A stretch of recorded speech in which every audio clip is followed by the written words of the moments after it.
all of them as well. What a move for the 48. Oh, look at this, and onto the straight they come.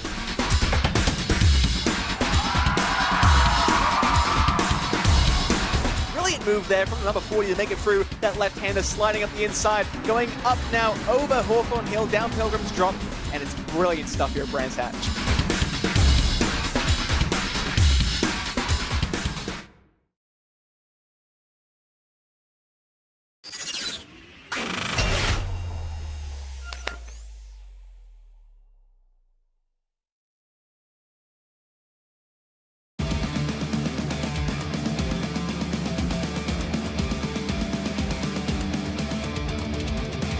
Hello everybody and welcome to Spa for the only round of the Asetek SimSports GT Challenge taking place outside of the UK. We've come to one of the most iconic circuits in all of motorsport, well used of course and synonymous with GT racing. It's just as well because we've got GT3 and GT4 machinery on the grid tonight for round 3 of this championship. Welcome along to RaceSpotTV everybody, my name is Ewan O'Leary alongside Peter Mackay for this round of the championship, and it's good to be back again for the Asetek SimSports GT Challenge here, Peter. GT3 and GT4 action on circuit together at the maybe widest circuit on the calendar, certainly the only outside of the UK, and hopefully we can see an interesting 90-minute race ahead of us tonight. Well, if you're going to travel outside of our wonderful shores here in the United Kingdom, well, there's not many greater places to go than Spa-Francorchamps. So many drivers name it as their favourite circuit to drive. It's got a wonderful flow to it, especially in that top-class GT3 car. And the drivers, I'm sure, are going to love it with 90 minutes of racing ahead. Let's hope so. Let's have a look at the schedule for the season. Brands Hatch will host our finale in 2 weeks' time. We'll have that live as well on RaceSpotTV, same time, same place. Make sure you join us for that. A reminder of the prizes too. The winner in all 4 of the classes which we have, they get a 1-hour session in the Base Performance Simulator GT Sim their way. Random selection as well for those who complete more than 50% of all of the races get to win a La Prima Sim Racing pedal set, and then for the driver who scores the most points of any of the championships gets the La Prima Direct Drive wheelbase for winning that. That's sort of combined, if you like, throughout all 4 of the championships.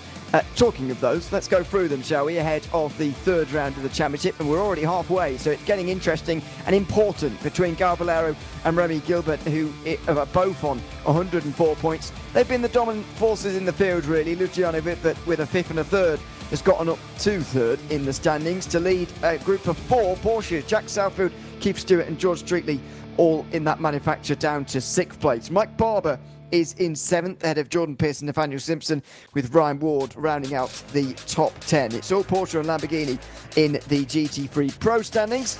In GT3 AM, we've got Gianluca Elliott leading the way, the double winner so far this season. Tom Weston doesn't have very much of a gap back to those behind. Adam Grevson 2 points back, Nuno Costa 3 back, Alan Mock 6 back. It's very close inside the top 5, apart from Elliott, I guess, at the top of the standings. Nick Dealey wasn't enjoying Snetterton quite so much, and he's going to be bouncing back here today from 6th place in the standings. Marco Silva is 7th, ahead of Alistair Leckie, Dan Ciotti and Nick Esti to round out the top 10 in GT3 AM. Let's go down to the slower of the 2 categories of car, starting with Kieran Sharp, who leads the GT4 Pro standings. He's also a double race winner so far, ahead of Richard Cinder. Mike Pollard and Richard Jett are tied on 77 points, and then there's gaps back to the rest. Daniel Thomas just a few points ahead of Matthew Crisp, Jonas Yanham, Stuart Bickley and Leo Leibold, who hasn't scored any points yet this season. Then finally, GT4 AM. The top 3 in this class have been the same on both occasions so far. Oliver Etridge has won both races. Nathan Tiger's been 2nd. Matt Cheverton has been 3rd. Alistair Pollock has left in 4th place then, with Carl Chase joining them inside the top 5. Stephen Koenig jumped up to 6th place ahead of James Smaggersgale with the previous round. Louis Hesketh in 8th place ahead of Andy Chell and Lewis Clark to round up those in the top 10 in the GT4 AM standings. So that's where we are going into the final 2 rounds of this, and still 3 hours to go of the season here, Peter, but realistically not very long to go because there's only 2 rounds remaining. It is a short season. That's helped to keep things very close, and it's a very important race for both Garbolero and also Remy Gilbert, I would argue, at the very front of everyone, at the front of the GT3 Pro standings, because it is the championship finale in 2 weeks' time already.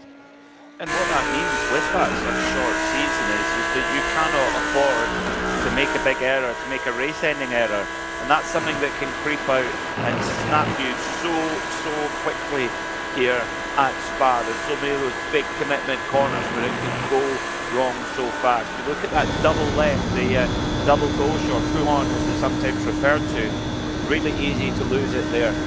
Particularly some of the mid-engine cars, watch out for that as well, with the car turning around through that section. But what a circuit here. Great to be here, and the pressure is on, as you say, for those guys at the top of the championship.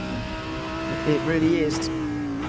This is on board with one of our Lamborghinis in GT3 through Brussels at the moment, and then into the heart of the middle sector of the lap, if you like. This has changed a little bit in real life compared to what we've got in iRacing now, but it still retains the same technical challenge that all the drivers experience in real life, of course.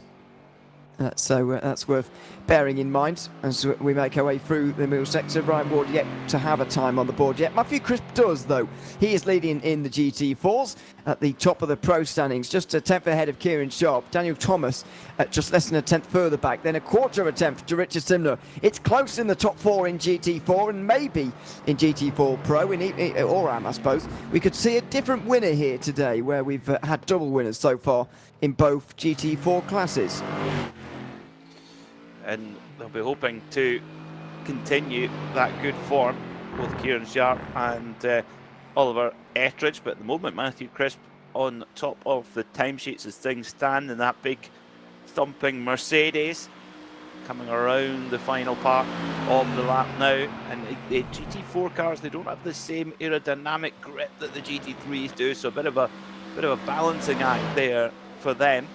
Coming into the final bus stop chicane now. Here we go. Let's see if there's going to be any improvement here, as Gianluca Elliott makes an improvement there up to the top 5. That's useful for the championship leader in GT3 AM. But what about GT4 Pro? That very much looked like Matthew Crisp was setting himself up really for a lap here, and that's what that time would suggest too. Richard Simler has gone a bit quicker though, and you'll notice that it is solo qualifying, so no need to find any track space. Everybody's got the road to themselves, and Richard Simler very much making use of that at the moment to go into the top of the GT4 standings. It is Remy Gilbert currently leading in GT3 as well by quarter of a second ahead of Garbolero, and the two of those once again showing that they're arguably the class of the field in GT3.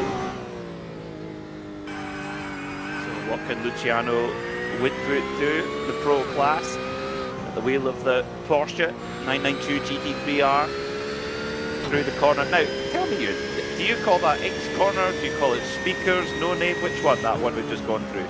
I still go with no name for the classic. Okay. Whatever you call it, the sort of classic name of that corner. But I appreciate it has changed at least 3 times since then, and so it may not be no name corner anymore. But if we're going to talk just about corner namings around this circuit, then I think we can go further than no name. It does seem to be pretty tenuous and pretty changeable, fluid, if you like, some of the corner names around this circuit for some reason. Open to dubiety. Oh, it's not open to dubiety, there is a lot of dubiety, yes. You can say that if you want. I'm a big fan of it. I love it. Chips, beer, chocolate. Fantastic. Great drivers from Belgium. You think how many great endurance drivers have come from there? Well, Jackie X, there you go. The end sign. Done. Vantor brothers. Yeah, absolutely. Just trying to dig ourselves out of a hole here. Me especially, actually. I'm going there in 4.5 weeks, so I better be careful. Meanwhile, Luciano Whitfoot makes his way towards the line, and it will be no improvement from him. That will be the end of his session. 3rd place but the best of the Porsches so far. He'll be pleased to know he's got Keith Stewart just 3/4 of a tenth behind him in that little mini battle, if you like, as we go back to GT4 again. Daniel Thomas trying to improve out there at the moment. All of the GT4s in the top 5 are still out there on the circuit, so we could see some late improvements here, and anyone not called Richard Sipner will need one to jump up into the pole position. So what has Daniel Thomas got up the sleeve? Can he make an improvement from 4th position in the Mercedes? No. Yes, he does. In fact, he does. Just Okay. at the last moment, pops up into 3rd place there. Great stuff. Yeah, and very close with Matthew Crisp and Kieran Sharp, who he's sort of sandwiched in between, if you like. But that is the end of the qualifying session, and it's going to be time to go racing here in the Asetek SimSports GT Challenge for round number 3 here at Spa. Before we get to that, though, we'll have a look at the starting grid ahead of 90 minutes of racing.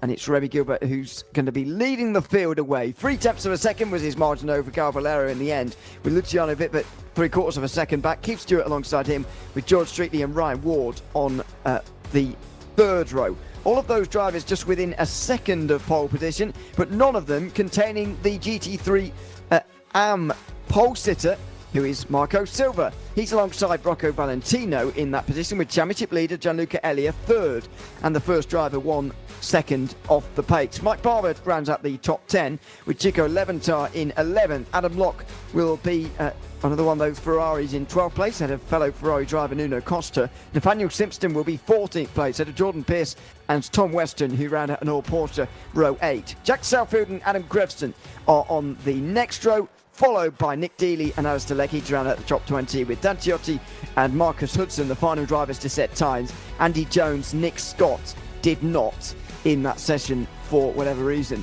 In GT4, Richard Sipner will be on pole ahead of Matthew Crisp. It will be Daniel Thomas leading Kieran Sharp on row 2 ahead of Oliver Ettridge and Mikey Pollard on an all Porsche row 3. Ettridge, the pole sitter in AM once again. Nathan Targ 2nd again in AM ahead of Richard Jepp. Louis Hesketh 3rd in AM ahead of Jake Pitt. That rounds up the first 5 GT4 rows. Alistair Pollock and Matt Cheverton are on the 6th row. Janeman Preuss is back again after his absence at Snetson. We've got James Smagersgale alongside him, with Carl Chase and Andy Chell, the final drivers on row 8, followed by Stephen Koenig, who will be bringing up the rear, will the South Africans. So that is your grid. We've got 41 on the grid in an ultra short formation lap, even shorter these days, so a very quick moment for us to get our thoughts in ahead of this one, as Cal Valero briefly disappears at the wrong moment. We'll see who out of Gilbert and Valero who can actually win this one, because it's going to be very, very important going into the final round of this championship. Final chicane for these GT3s, and not very long for them to get into order as well. Look at the disorganisation at the back of the GT3 field. Not worrying about that, though, will be Remy Gilbert as he brings us to the line for the first time and weaves around a little bit more, waiting for that green flag. They'll go over the timing line just after the chicane, head their way out of La Source, and then get the green flag on the way towards Eau Rouge. Probably a better idea, just to alleviate some of those potential problems that we see on the way down towards La Source in full race speed. At least when you get the green flag on the run down here, seems to be less problems when you do it on the way towards Eau Rouge. Let's see whether that rings true here this time around. It's round 3 of the Asetek SimSports GT Challenge here live from Spa-Francorchamps, and we're underway. The green flag waves in Belgium, and it's side by side for the lead between the 2 championship rivals. Valero alongside Gilbert over the top of the hill for the first time. It's a clean start, but it's the apex driver who gets to the front immediately. Valero weaving around afterwards to try and break the slipstream. He goes defensive, then back to the racing line. Gilbert can't follow. He wants to go defensive as well on the way towards Lecombe. He breaks lane. He gets alongside the Lamborghini, but can't get through. Vittler can't either in the orange Porsche, and we get through the opening chicane cleanly in GT3. Great stuff from the GT3 drivers, not easy there. Meanwhile, in GT4, it's getting physical already as the Mercedes.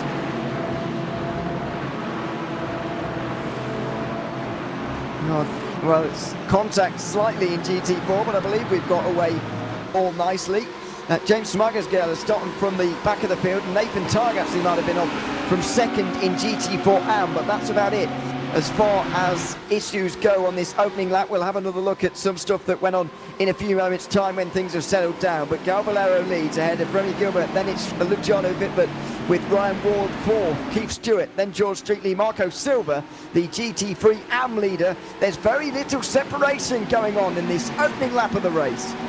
Very little indeed, getting really up close and personal with one another, aren't they? So yeah, that will spread out though as the opening lap or two get together, because they're quite hard to follow in these GT3 cars from time to time. So especially when you're going around those fast corners, you will get a little bit of air roll push, but of course the tyres will be just getting up to their optimum temperature and pressure now as they come around Blanchimont.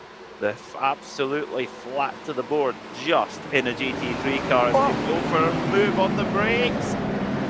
Wow, 2x2 in 2 rows as Remy Gilbert gets down the inside of Gal Valero and then backs out of it in the end, side by side between Wittbert and Ward as well. I'm not sure all of these moves are fully intentional actually into that final chicane, but they're entertaining nevertheless. Ryan Ward tries to go around the outside here through La Source as well, and it looks like it will be side by side over the fearsome Eau Rouge and Radion for these two in this battle for third. No, you don't want to go side by side through here, do you? Oh, as Wittbert has to give best to Ryan Ward in the Lamborghini Huracan there as they come out of Eau Rouge and then onto the straightaway there, onto the Camel Straight, and we've already got another move for the lead here. Ah, wow, and through. Remy Gilbert through into the lead of the race ahead of Gal Valero. Ryan Ward trying to go through as well and help his teammate out. That was aggressive up on the curve, but it is Valero who hangs on to second place, and Ward who's now up to third ahead of Wittbert. Then it's Stewart and Streetley, the two teammates behind. And what has gone on here for Mikey Pollard back in the pack of GT4? He's going very slowly up the Camel Straight, and we've got a spinner in GT3, I'm afraid to say as well. It's the number 911, that's Nathaniel Simpson, who's gone around and is now outside the top 20. Oh dear, and he's being let through by one of the BMWs, by the 48 BMW. Yeah, that's Marcus Hudson. There's the contact down into Bruxelles. It very much seemed there to me like Simpson was just on the inside trying to get through, but didn't quite get his line right, if you like, on the inside line there, and just went straight into the side of one of the Porsches that he was alongside, and so he's the one that has the consequences of that move, and he drops down outside the top 20 now. So Gilbert leads then after making that great move there on Valero, going up into Le Combe. Great opportunity to make a pass there if you can set up a good run out of Eau Rouge and Radion to get the slipstream, and it helps to have allies out there, and that's exactly what Ryan Ward is doing to help his teammate, making Valero have to go in the defensive. Valero manages to get on the gas that a little bit earlier there, but all the while, he has to go very defensive, squeezes to the pit wall. Wow, very, very close there, and Ward is unperturbed. He's going to try and hook it around the outside. He might pull this off, you know. Great stuff from Ryan Ward, and this is allowing Gilbert some great reprieve. And look at the way he gave his teammate some slipstream there as well. He just stayed it to the left-hand side out of La Source there, just as he otherwise wouldn't, to allow his teammate the slipstream that aided his pass and his move into second position. 5 minutes gone, and already this has been a fantastic race. And once again, the teammates are playing the games. Valero is going to struggle to get through in that sense, and now he'll try and go to the outside. He's going to have to do this on the brakes and in the corners, but no, he decides to stay behind. Is this the chance that Remy Gilbert needed to get away from Gal Valero? Because it's always going to be difficult when your rival has the slipstream. It's going to be a lot less tricky when you've got your teammate trying to slow up a charioted rival, and that's exactly what he's doing here. Yeah, pretty deliberate there. I think that was clear to see. He was going very defensive on the way in, of course, is right, but yeah, going a little, kind of lifting out the throttle there, I would say excessively so, going around Bruxelles. So yeah, Ryan Ward played the team game. Andy Jones, straight in. That 6.2 motor is toast.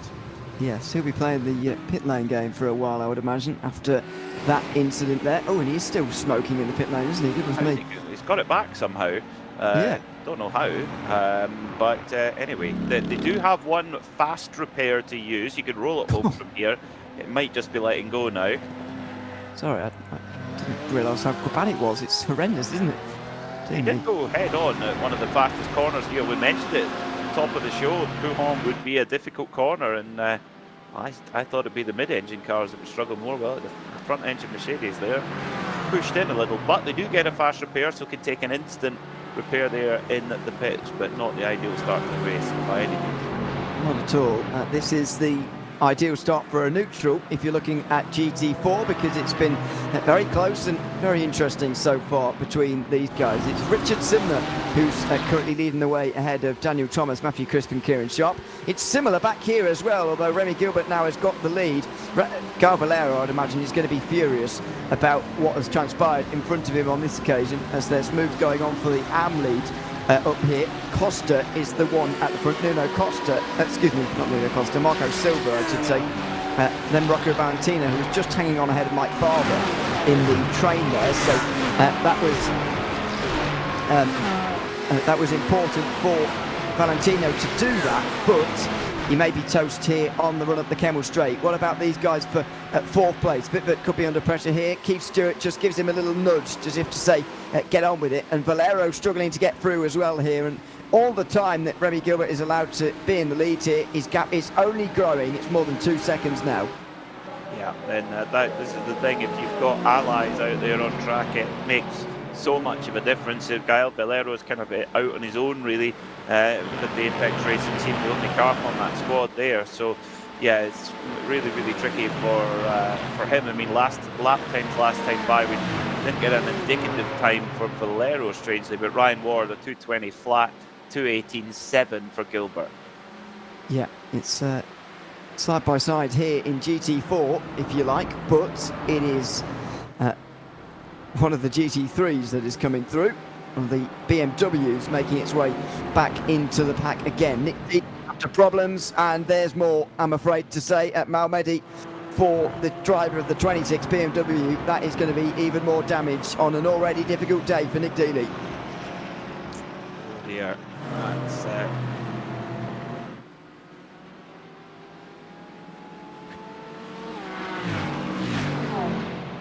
Is not Spa bites. It really does bite. Yeah, certainly.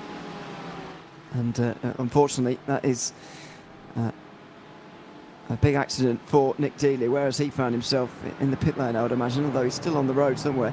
And now he's finally gone back to the pit lane. We have had 5 drivers in pit lane, by the way, excluding James Smagersgale, who started from there. It's been 4 others other than Nick Dealey. Nathan Targ, probably the most notable of them, the second place driver in the GT4 AM standings, nearly 5 seconds in lane for him. But as you mentioned, there is a fast repair, so it somewhat saves them in that respect from having to spend minutes in. And for us, it keeps people in the race, which is very, very useful. Keeps us with still 41 drivers on the road, although Nick Dealey may become our first retirement. Let's hope not. Let's hopefully you can get it back going again. And side by side, wow, side by side through Blanchimont and GT4 cars. That's impressive there. Richard Jepp going around the outside in the little Porsche. Or he's going to get some physical action there from Alistair Pollock in the Mercedes. Little bump on the way into the bus stop. Now, this would be a good time to mention the incident point limit the drivers have to adhere to. They get 1 incident point for every break of track limits, which are frequent here at Spa. You have 2 for a spin, but most importantly 4 for significant contact with another driver, and that is regardless of fault. So both drivers in the contact get 4 incident points each. Once they reach 20 incident points, they have to take a drive-through penalty, and as we mentioned at the last round, Ewan, it doesn't get any more punishing than a drive-through penalty here at Spa. Yeah, especially the version that we're using today, where the pit lanes are connected. So that's something to watch out for sure. Meanwhile, we're on board with Jake Pitt, as you can see, in the mid-pack of GT4, very much so. We've got that leading 4, if you like, and they're getting away from the rest, as we saw. Oliver Ettridge is sort of getting away from this group as well. but, and he's the GT4 AM leader, by the way, but the rest of them all in a bit of a group in quite some fights, as we have in GT3 here as well. It is Ryan Ward still at the front of this one, helping his teammate Remy Gilbert at the front of the race, and Garvalero still waiting behind. There was a bit of lifting off, it looked to me, there going on into the final chicane, but I'm not sure why in Valero's case he's not trying to make any moves happen, and instead just saving fuel by the looks of it going into the final chicane there. Yeah, and same again in to La Source hairpin. That might be the only card that Gael Valero can play right now, because being stuck behind Ryan Ward is not really in the plan, and Ward is certainly doing his bit for the team anyway by holding Valero up.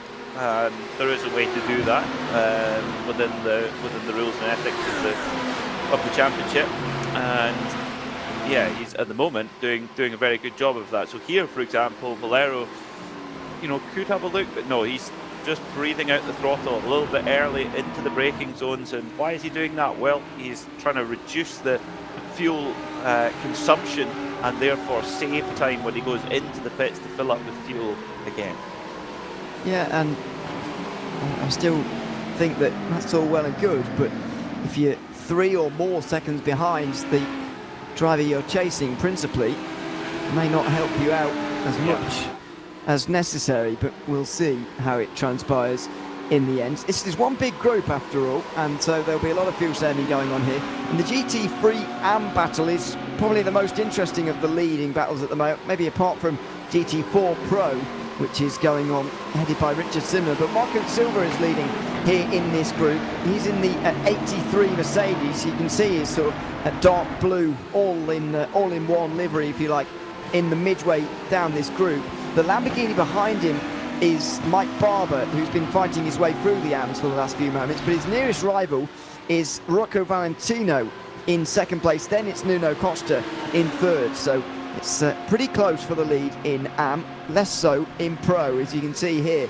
Now, what happens down into the final chicane on this occasion, because Valero does look quick enough and in the right positions anyway to try and make a move. Does he really want to risk this, though, on Ryan Ward, who continues to defend, and Valero continues to lift off into the deeper braking zones? I agree with you, Ewan, that the more time that Valero loses, it's, no matter how much fuel he saved, it's not going to make a great deal of difference. So it's going to have to be a point where he is going to have to try and make some moves on Ryan Ward if he can. I think he does have the pace to do that, but let's see. You know that Ryan Ward's going to make his life very, very difficult, and the pace is very clearly being controlled here. That you just have to look at the length of the train that's following behind Ryan Ward here. Ryan Ward definitely doing his job for the team. A little bit of a move though further back. Luciano Whitwood in the orange Porsche under pressure now from Keith Stewart, who's going to try and pop out the inside. There he goes, up the inside he goes into let go. Can he make it stick? Not quite. Well, I thought there was going to be a bit of a giving over of the place there from Vivid actually, but that was not the case at all. And he holds on to fourth position ahead of Keith Stewart. This could well be very important for later on in the race. Don't forget, this first stint is not very long at all. Because of the limited fuel loads that they're allowed to put on at this start, it means that the pit stops come very early on, and then you have to fit fuel up to the end with about an hour to go. Now, in the background there, I saw a spinning Ferrari, I think, and I think it belonged to Rocco Valentino as he went for a 360 at Bruxelles, the downhill right-hander. He was in a bit of a battle with Mike Barber earlier on, as I was talking about before, and it seems that may have reared its head, and he may have found himself in the gravel down there. So this group is slightly decreasing in size now, although still fairly sizable considering the amount of time gone already. 15 minutes complete. So what can Gael Valero do? He's definitely getting closer onto the back here of Ryan Ward now. Is he going to have a go coming through Blanchimont? A very fast, big commitment. Left-hander here, right underneath the rear wing of Ward, but can he find space to go and make a move? No, he's still going for that kind of fuel-saving option, but all the while, Gilbert going up the road. And of course, the other thing is, Ewan, is that Gilbert now, with a 3.7 second gap, he can do a bit of fuel saving of his own to cover off what Valero is doing. Yeah, that's true as well. And so this comes back to the point making earlier on. I don't see the benefit for Valero staying back here. It's supreme confidence in yourself in the final round maybe as well, but it's really not good news for him, the fact that this gap has been created. And maybe this is a bit of foreshadowing for 2 weeks' time as well, because I can't imagine this is the only time that Gilbert and Ward are going to work together, or at least try to, in the race this season, or in a race this season. They are teammates after all, and Valero doesn't have any on the grid. We don't often see that from the Apex Racing team in terms of one singular driver doing a series on their own, but that's exactly what's happening to Valero here, and he's seeing the disadvantage of that in some ways. Teammates around him who are able to sort of one go ahead and one try and slow up in front of him, and it's worked out really well so far for them. I just can't see this being the last time we see this kind of team game going on, and I don't know what Valero can really do about it since he's on his own.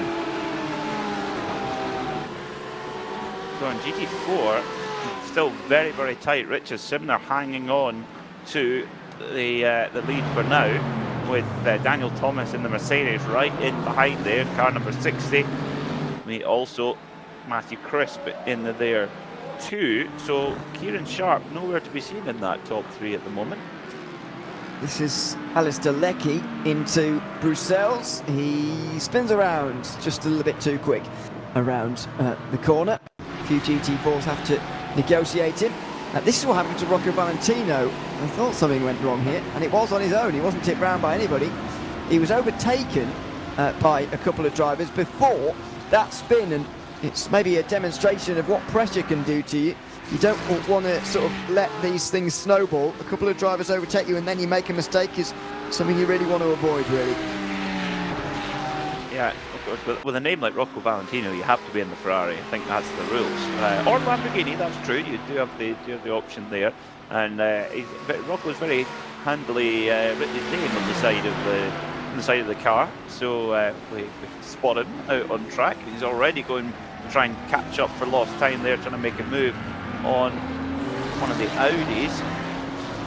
Has to get best. Yeah, whoa, so, whoa, big time in GT Am. Yeah, it's the AM leader in GT3, and Mike Barber's involved as well, one of the pro Lamborghinis. He's gotten over a win, and he'll be back to pit lane shortly. He's flashing his lights. I'm not sure he's very pleased about what just transpired on the exit of La Source. Let's have another look. It was Mike Barber down the inside, quite aggressively so, and there's the spin, and the Mercedes also going around at the same time. That was Marco Silva, of course, who was previously leading in GT3 AM, and I've got to say, Mike Barber has not A, given very much room, or B, given much consideration for the AM leader there as he went down the inside. That was a massive dive bomb, just parking it on the door. Look at this, Bob. And, yeah. And he's flashing his lights, I've no idea why. He may feel like he's just been quarter panelled there, but where was the Mercedes supposed to go?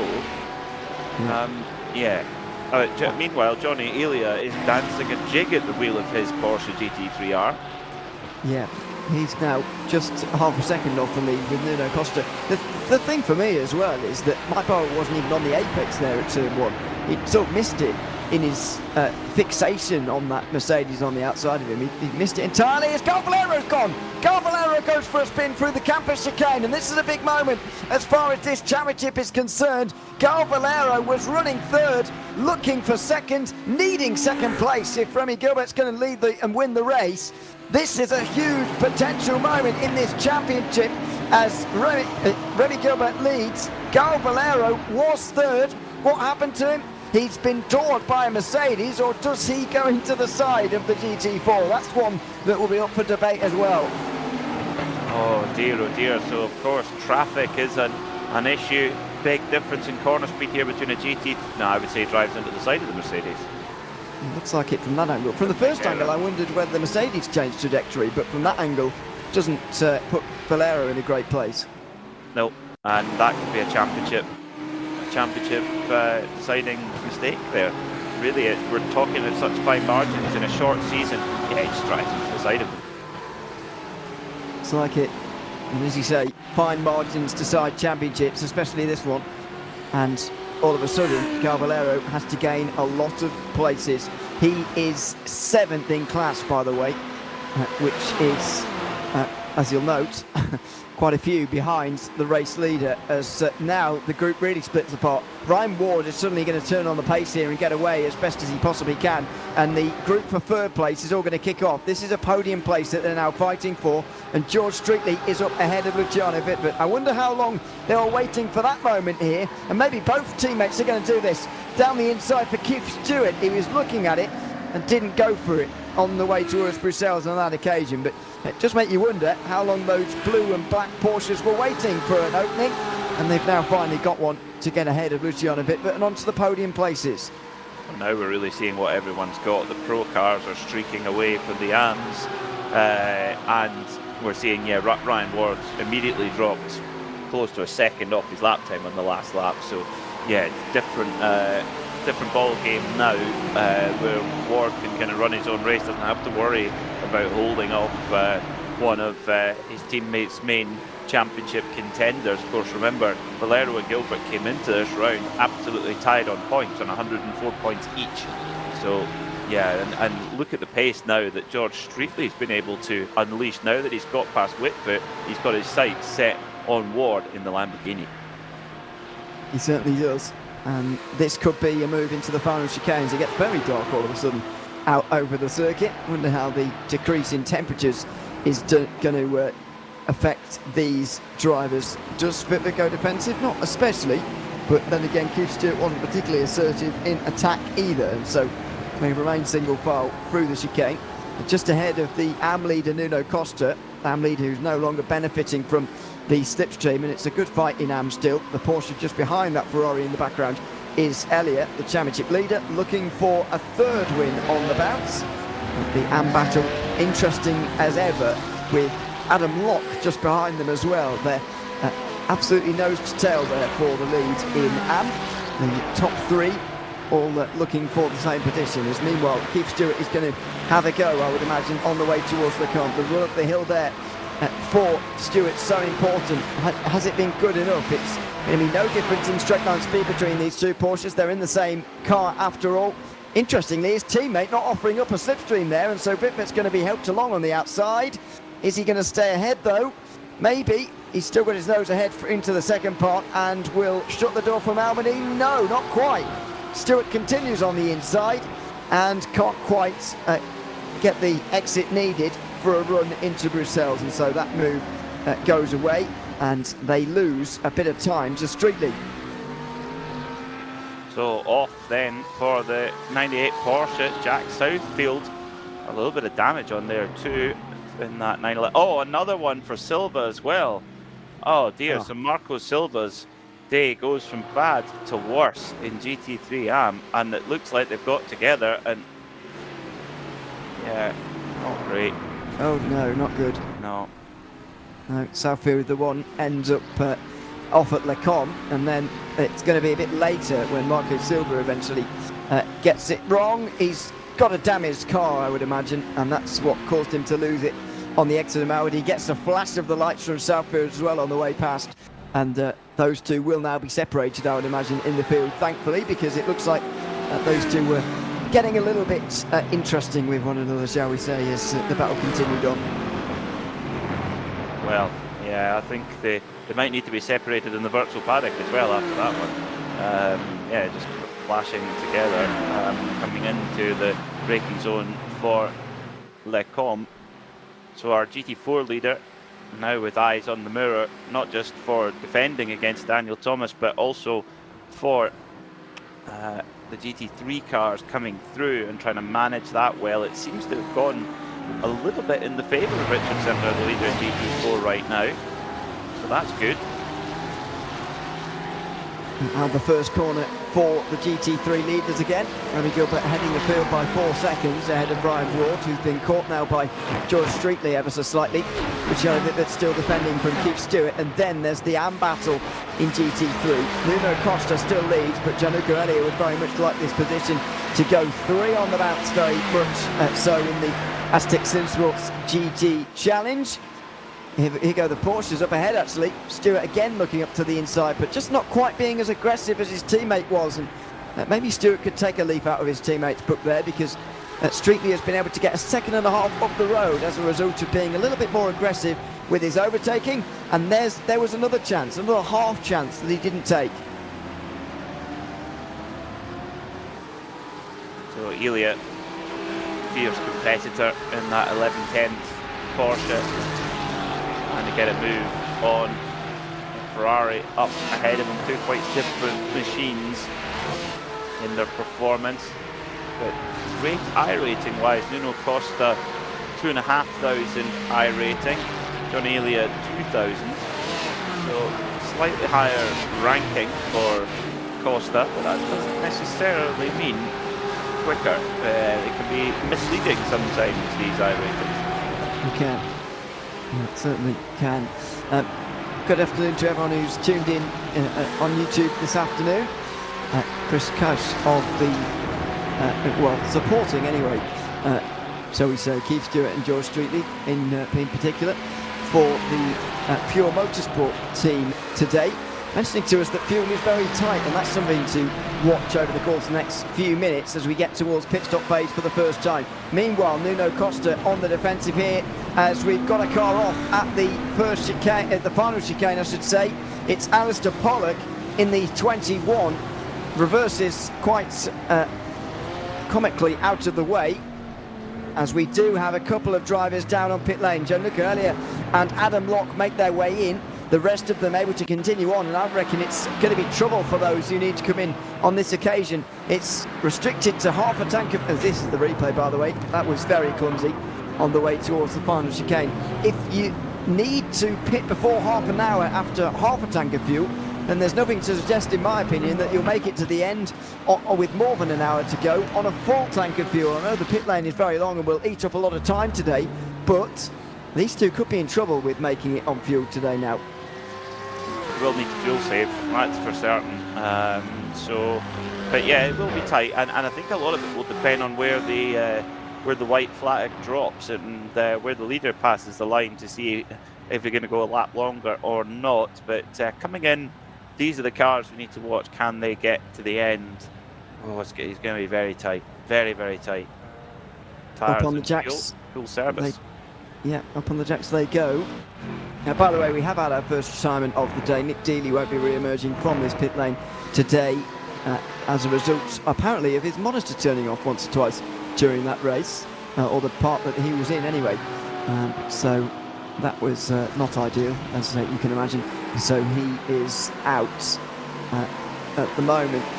Marcus Hudson and Marco Silva also look to be out, so he may be down to 38 in the field as we're about a third of the way through this race. Luciano Vitt hanging on to 4th position just about as they get past one of the McLarens in GT4. Keith Stewart still following on as close as possible, and now it seems to me that with the pit stops last time round, it's pretty likely they'll be mostly coming in this time as well. Anyone who's saved 2 further laps than the likes of Elia would be very impressive indeed. Would be. I think pit lane's about to get very, very busy. Similar, Mackie Chris, they're already in GT4. Thomas and Sharp, they've carried on. So championship leader in GT4 Pro, Kieran Sharp, and it's had a relatively quiet first stint running in 4th, but has he been on the fuel save, as all of a sudden it's going to get very, very busy, almost NASCAR style, coming into the pit lane here. And that was really awkward for Vitt, wasn't it? Because he was right behind a GT4. That meant that he couldn't overtake them, obviously, on the way down to pit lane, and meant he lost a bit of time as well. I think the same was for Remy Gilbert as well, as he came in behind somebody. Gal Valero has saved a lot of fuel very clearly. We were talking about, or you were mentioning it at the time. He's gone through to the lead and has gone longer than anybody. Yeah, so yeah, that's clearly what he was aiming for. But that spin just could be so critical. Or like that spin and impact with a GT4 car is definitely going to cause him a problem.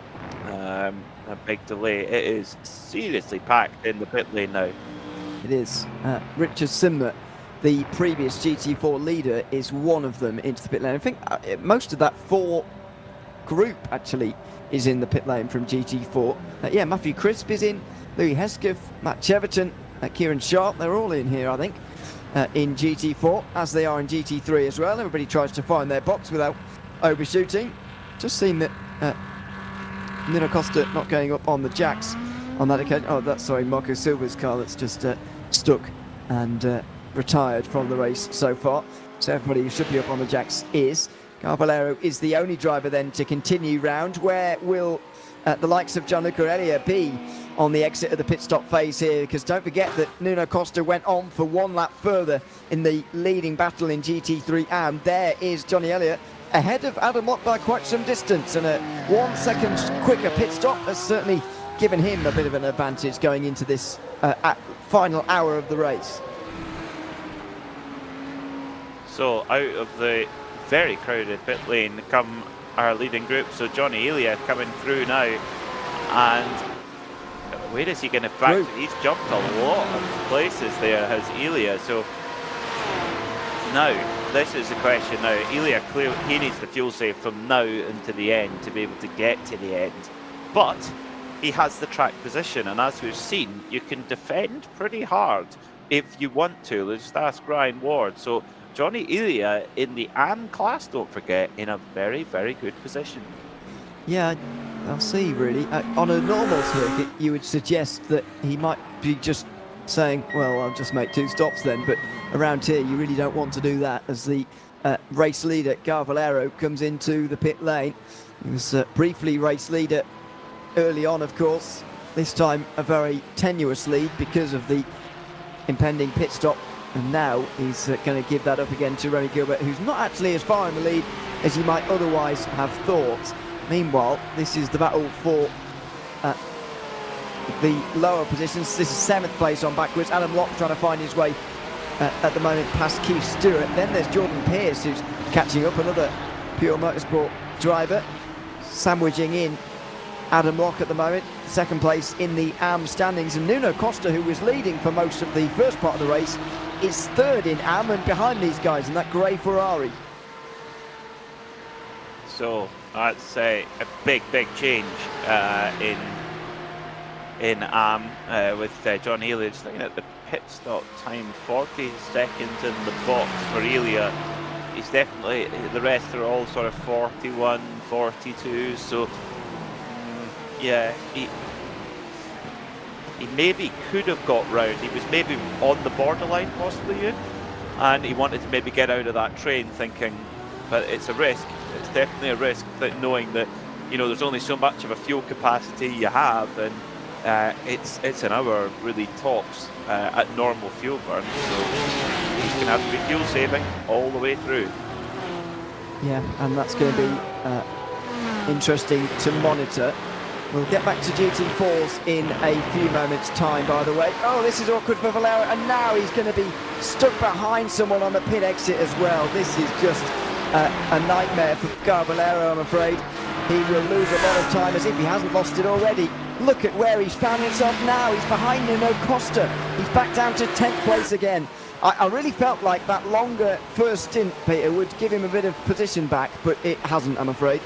No, that impact was really costly, and I think also fuel is obviously going to be one concern for the drivers who put it earlier, but I think for every driver, track limits and the accumulation of incident points has got to be a concern, because it's so easy to accumulate them here at Spa. It's a flow circuit, it's a momentum circuit, and drivers will stretch the track limits as much as they can to maintain the speed, and therefore it's so easy to just drop a wheel over and oh, you got an incident point, oh, there's another one, and before you know it, you're getting close to that 20 incident point limit. And of course for Valero, he's had a couple of clashes with, you know, what was one a little bit of contact with Ryan Ward well, albeit not of his own making, really, and also with the GT4 car coming out of Fagnes. So there's definitely going to be a few drivers, I reckon, who are going to be getting very nervous about those incident points.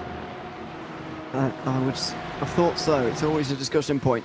Let's have a check-in with GT4 and where we are with that, because it's changed dramatically since the pit stop phase. Matthew Crisp is now in the lead. You can see him in the 81 car there, just being hounded, I think you could say, by Luciano Vippert around Blanchimont.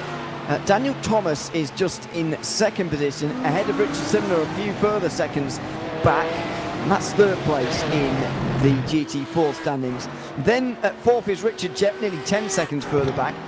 Louis Hesketh is now leading in GT4 AM ahead of Jake Pitt, and then Oliver Etrude, the two-time race winner from that class, down in third place.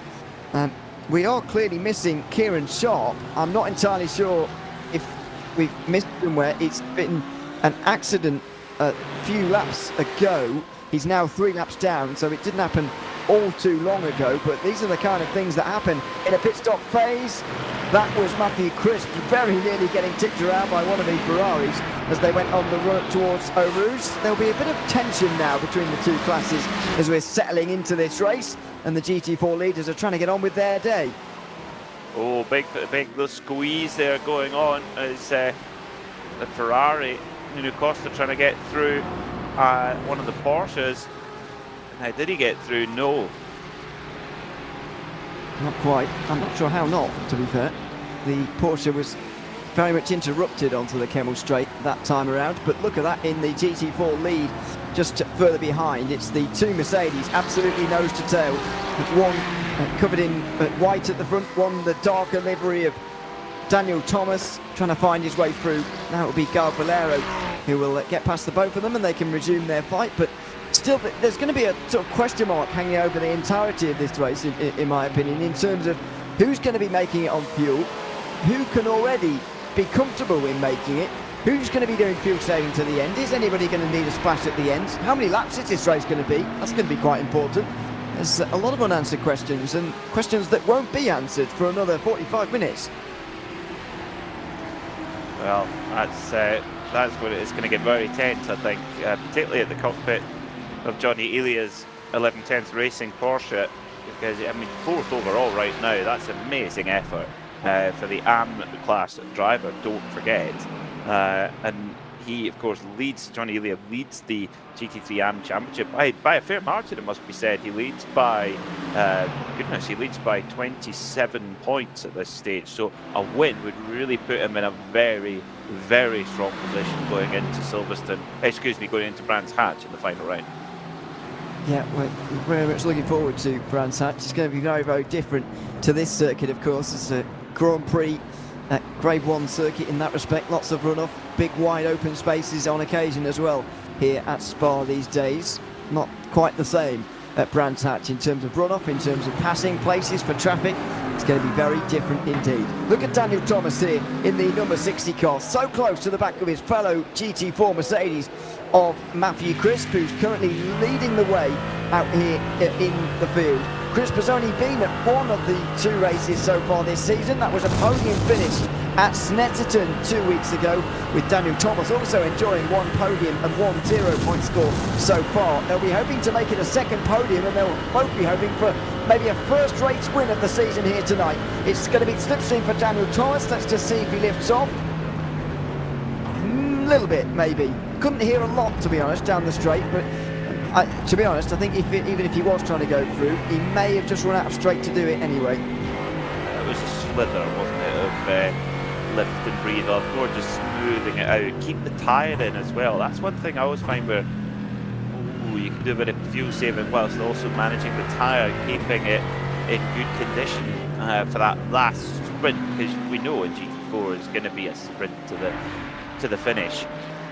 And yeah, just waiting patiently there is Daniel Thomas.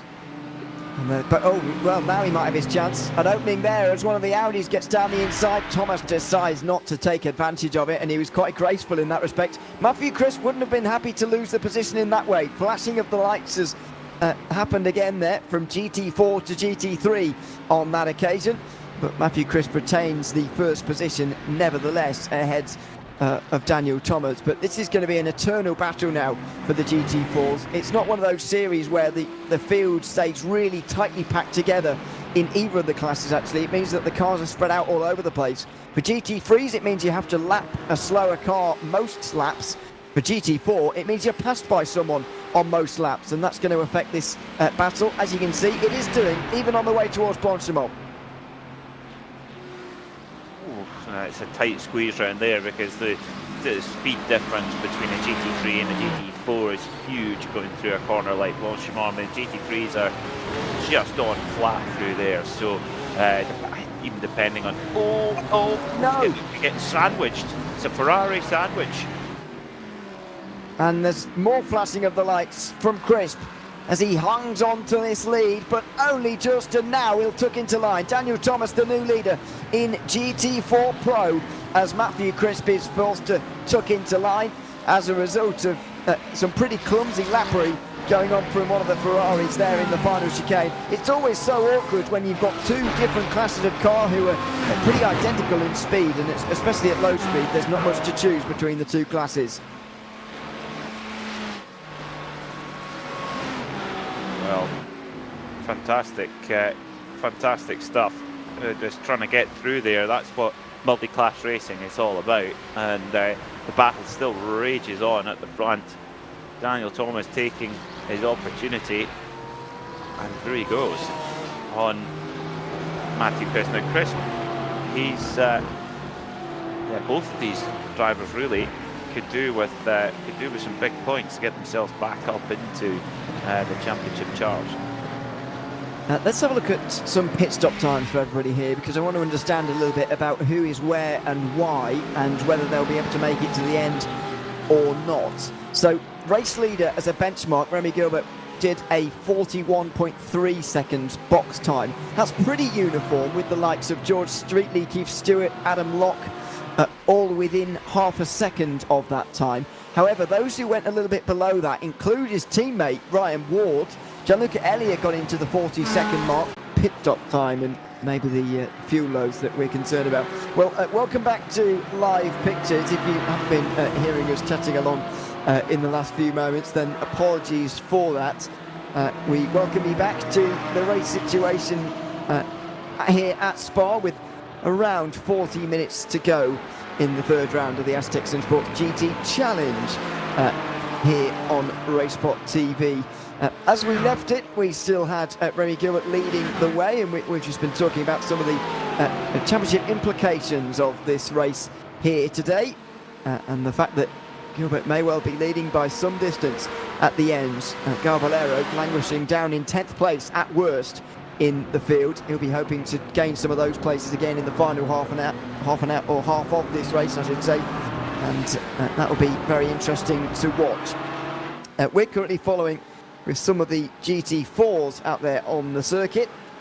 This is the sort of second group, if you like. It's the first of the AM drivers as we go back to GT3. This is where Garvalero is trying to make up his places. He's lucky in some sense, Peter, that the drivers are actually quite close together back here, so he doesn't actually have very much of a gap to cross every time he makes a move, but he is only 9th, and there's not bags of time remaining. No, only 37 minutes left on the clock, so yeah, got to get a shift on now, heading into the business end of the race. The drivers started with a limited fuel cell of half, or their tank half full, effectively, call it that way. They start with a 50% fuel capacity, then they can pit and fill the tank up full, which can run for around an hour. So the tank now will be getting towards half full. Car will be lightening up, and you can really push on. We'll see who comes out on top in this race then. Let's have a look at a run through as to what's gone on so far. Remy Gilbert still leading, but by less than half a second now. Brian Ward, his teammate, has caught up dramatically. George Streetley is comfortably now in third. In GT3, Johnny Elliott is still leading, but only by half a second ahead of Adam Locke. I wonder whether some fuel-saving games are going on here, because Elliott was quite slow on that previous lap. Gilbert as well. I wonder whether there's 2 bits of fuel saving going on there. We'll see, of course. Third place in am is Nuno Costa, who's just inside the top 10, and he will have just watched Carl Valero get past Jordan Pierce into 8th position. There is the Apex Racing Team driver upper plate. This is GT4. Daniel Thomas is leading. Matthew Crisp is the second driver you can see in the Mercedes. And the Porsche Cayman homing interview in the background is Richard Simner, looking for another podium this season, his third of the season. But more importantly, the championship lead, and a race win would be a great way to grab that. Yeah, you bet it would. You bet it would. And you know you've conquered the best of the best when you win at Spa. It's such a tough circuit to master. It's one that many love, and yeah, it's certainly what you want to have on the CV. A win here at this circuit. Daniel Thomas still hanging on to that lead from Matty Crisp right now. Simner in third, having led the race early on, of course. Johnny Elliott dropped a couple of positions now. He's back to 6th, but still leading the AM class, crucially. That is the crucial.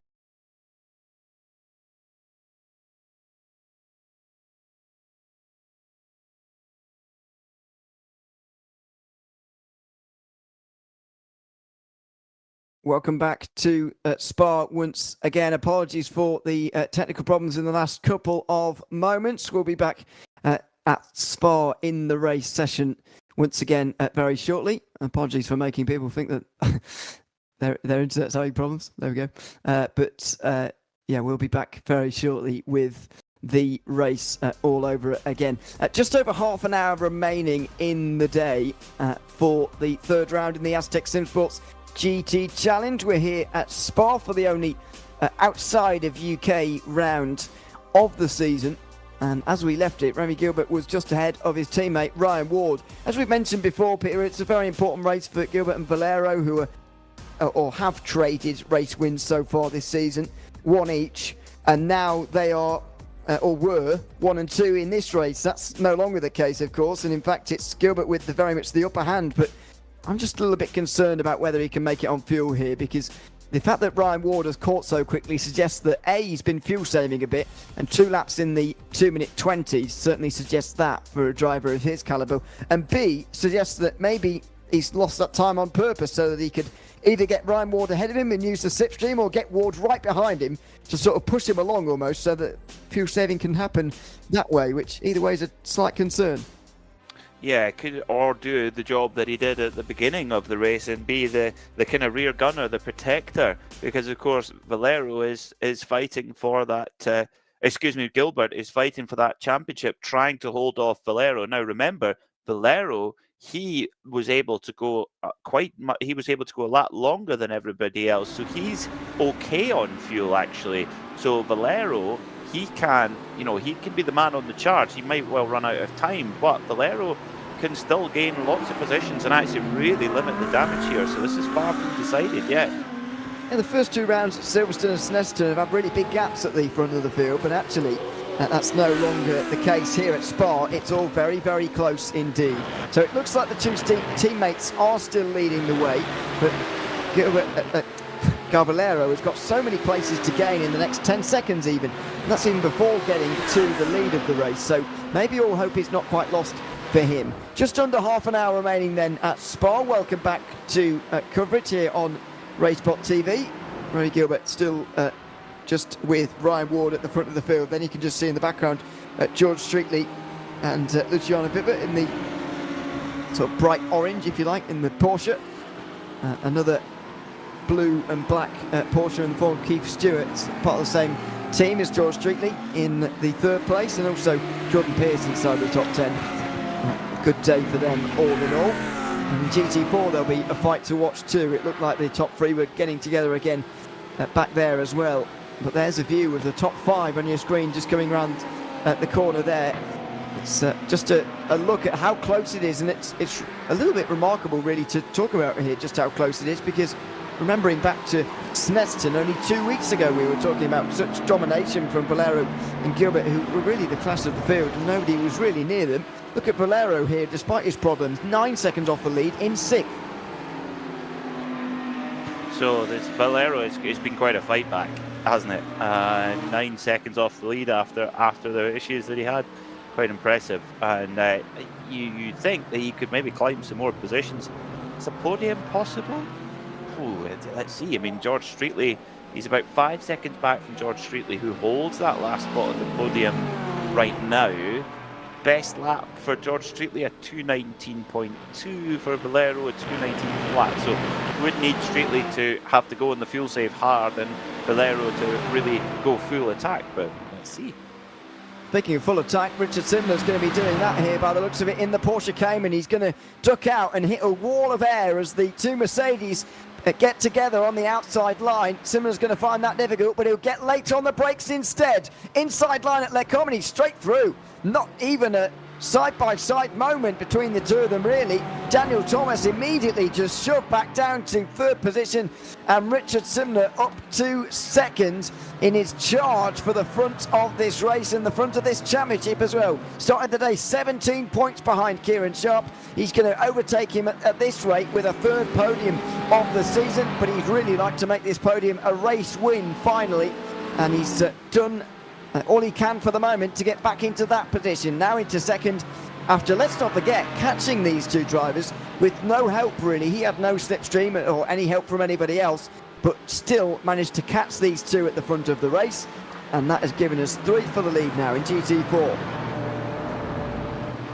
So game on then. Chris, Simler, Thomas, who's going to come out on top? Well, for Simler, he's the one with the most on the line here, sitting second in the championship, 17 points behind Kieran Sharp, who of course is out of this race. So for Simler, these next 26 minutes are so important.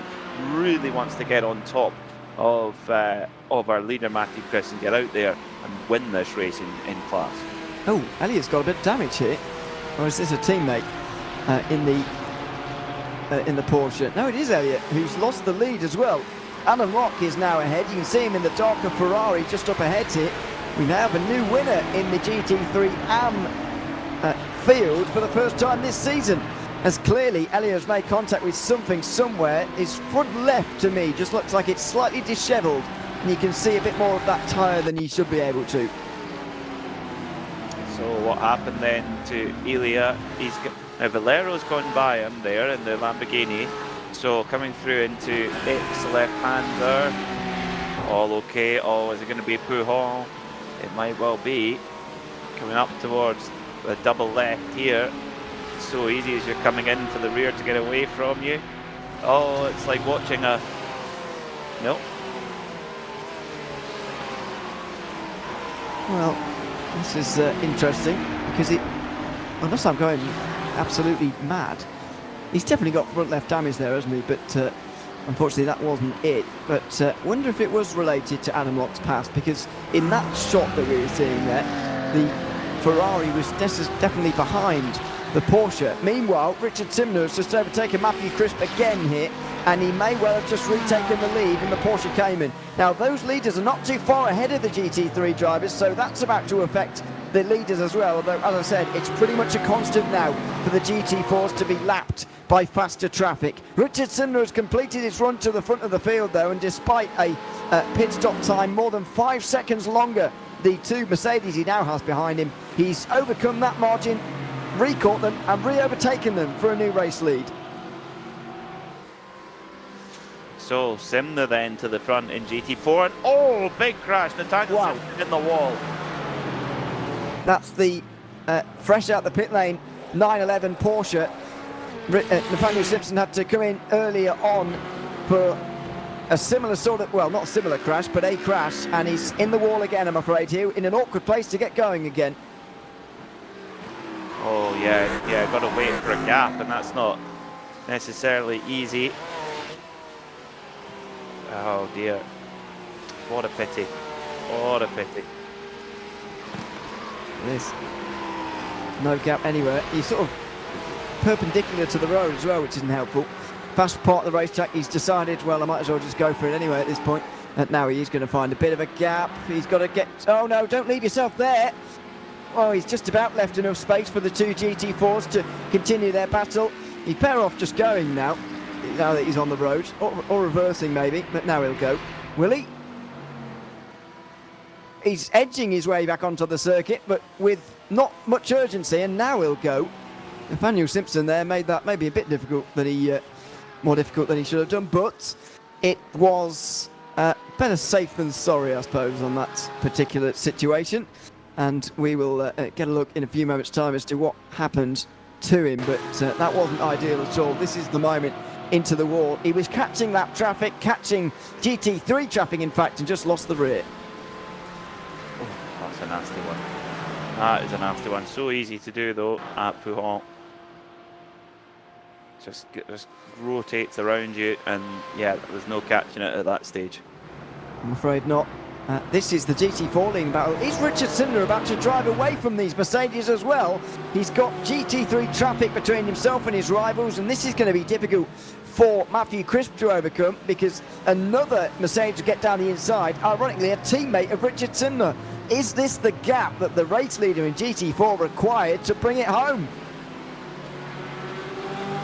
Maybe, yeah. Now he's really getting on with it, isn't he? In that little Porsche, and you got a teammate here. Is this a friendly coming up behind? It is. TCW Racing Mercedes there in the GT3 class. You go easy on me, go easy on me. I'm trying to win my class here. And he is now going to pass into the camper chicane. The two teammates go side by side. Sindler doesn't lose that much time, which is good on that front. But what about the Porsche, which seems to be struggling to get through in some ways, especially through the middle sector here? Don't forget that the speed difference between these two classes is not humongous, only 10 seconds, even around a circuit as lengthy as this one. And when you consider you've got one of the top GT4 drivers with one of the GT3s further down the field, that gap is even smaller over the course of a long lap. So now finally that has been sorted out, but Richard Sindler might well have broken the slipstream there, and that's very important around here. Yeah, it's huge, absolutely huge. Yeah, and the Porsche, it really makes its lap time up around the corners and on the brakes rather than on out and out power, which is how the Mercedes makes its lap time. So yeah, that's ideal for Richard Sindler, and he's got to try and make the break now. 21 minutes to go. Yeah, more crumpled Porsches with the 25 car there just making its way past on the front straight. That's Nick Scott, who's not long been in the pit lane. So is Andy Jones and Nathaniel Simpson, but we know why that was, of course, having seen that a few minutes ago. Yeah, I don't know what that was all about for him, but anyway, a couple of laps ago in the pit lane. Meanwhile, it's just half a second between Remy Gilbert and Ryan Ward, and it seems that they picked up the pace a little bit. Now that Ward has caught up, they've started to speed off again. 2 minute 18.9 on the last lap from Remy Gilbert, and then Ryan Ward 19.0. Valero not able to match the pace of that at the moment, and maybe these two are putting this race out of sight now. Finally they've got the right amount of fuel on board. So will Gilbert is going to be getting a bit of support here, I'm sure, from his teammate Ryan Ward. They've definitely picked the pace up a little. It was 2:18.9 last time by for Gilbert, but Valero, what's he doing? He's well, didn't get an indicative lap time last time by, so hard to tell really. He's now 11 seconds back on the leader, so actually dropped a bit of time to the leaders and indeed to P3. So for Valero, the comeback has kind of stuttered slightly. It really has. Meanwhile, the battle for third place is on here. Luciano Vitvit has turned on the speed as George Streetley was getting away and looking comfortable in third place. Not so much. You've got to remember to look after your tyres around a circuit, or around a race, excuse me, of 90 minutes, and maybe that's coming into play for Streetley here with just under 20 minutes to go. Are there fuel concerns for him? It was a 19.5 on the last time around from him, and that's not too far away from his best lap time. So I don't think he can point to the pace necessarily of Streetley, but maybe commend the speed of Vitvit, who was only 16 thousandths off his personal best on that last lap. Yeah, so Vitvit absolutely flying as he comes around Blanchimont, trying to he set up a move into La Source. Well, there's quite a lot of GT4 traffic coming up now, so this could open up an opportunity for Vitvit to move up into the podium positions. He's sitting at third in the championship right now, and of course, if he finishes where he is, he would finish ahead of Gael Valero, so it would be he would certainly close the gap up to second place. So we'll see, didn't quite get the good rub of the green there, lost a little bit of time to Streetley as they made their way through the first of the GT4 traffic. But will that be a return for a better run through Eau Rouge? I'm not sure Streetley has quite got to the GT4 in time to be slowed down by it. Over the top at Radion, will just skip past. Did he lose much time? I think the answer to that is not really. And so they'll be trying their very best to get through on Simner by the Lecombe chicane, and Streetley may well do. Down the inside of his fellow Porsche, and he will get through. Simner tucks into line. That means that Vippert's going to have to make the move into Malmedy. Does a good job though. Nice slide down the inside there from Vippert. Not good for Simner, who can't have any complaints about that, but won't be pleased in the same way because Matthew Crisp is right there for the lead now as well. I think that was very, very good coexistence there from both classes, making their way through, and Simner managed it well as best as he could. So yeah, really, really impressive stuff there from all concerned. And now Simner, he is a bit more under pressure again. That Mercedes of Matthew Crisp right on his bumper now. So got to get back to it and try and break that slipstream once more. Into the camper chicane for those two. As Keith Stewart finds his way past those two battling GT4 cars and splits the difference between them as well. Stewart being chased by Garvalero here. He's looking for a top 5 again in this race. What disappointment it's been for him today. In terms of the other championship leaders, Kieran Sharp is out of the race, and so having trouble today, of course. Gianluca Elia is not exactly having a day of days either. He's down to 5th place in the standings now, losing points to his closest championship rivals, Tom Weston, Adam Grevson, Nuno Costa and Adam Locke. The next 4 in the championship are the 4 drivers ahead of him, which is not particularly ideal. And Oliver Ettridge has had troubles at times today in GT4, but he is back in the lead again now and may well be the only driver to retain his 100% winning record through 3 rounds of this championship. Still plenty of time to go though, 8 laps I believe at the start of this one for the GT3s. Whether that transfers to the GT4s or not will remain to be seen. However, not long left now, 16 minutes, and it really is time to catch those who you need to catch, or overtake them indeed, because the end of the race will be upon us very soon. It will. There's less than 16 minutes to go, and yeah, coming down to the business end of this race. Streetley under pressure big time now from Luciano Whitford in that bright orange Porsche. It certainly does stand out in the mirrors, doesn't it? In the Dutch national colours. It's very much a commentator's dream, I would say, in terms of picking that one out in the midst of the field. Still other retirements that have come through since we last spoke of them. Jack Southfield, who we did mention a few laps ago. Alistair Pollock also out of the race. He was doing well at a point in GT3 AM, but no longer, I'm afraid. These are the GT4s again, and they've split up the leading battle again a little bit. Although Crisp is still right there, Daniel Thomas is no longer. And so it may well be down to just 2, but ever since getting through, I've not seen any indication that Simner is going to lose that lead. No, he's handled it well, hasn't he? No matter who's come through and shuffled the pack up, he's been able to deal with it. So yeah, great stuff from Richard Simner. And now as the GT3 is battling their way through, he's going to have to be on full concentration here. Leaves the door open. That's very clever there from Simner, allowing the GT3s through. Just only compromises the minimum amount of time, and yeah, able to then tuck in and get a little bit of slipstream for his bargain too. I had a question through about GT3 pit stop times actually, and I know that was 45 minutes ago, but just thought I'd answer it now. Asking whether Luciano Vippert's pit stop time is a bit shorter than everybody else's. Well, I don't think so. The shortest pit stop times that were notable actually were from Johnny Elliott and Mike Barber, who were the only drivers in and around the 40-second mark or below in Barber's case. Vippert wasn't particularly quick compared to the rest in fuel. Wasn't slow by any means, but wasn't necessarily loads quicker either. I mean, there's only so much you can do when you're already very, very tight on fuel around this circuit. You get the feeling that a lot of these drivers are going to be crossing the line with no more laps remaining in the tank, which is the ideal scenario, of course. And so there wasn't much time for extra fuel for anybody or lack of fuel for anybody else. I think it's been pretty uniform across the class in GT3, especially in GT4. It's a different conversation where there was a little bit of games going on. However, in GT3, there wasn't a lot that everybody could do.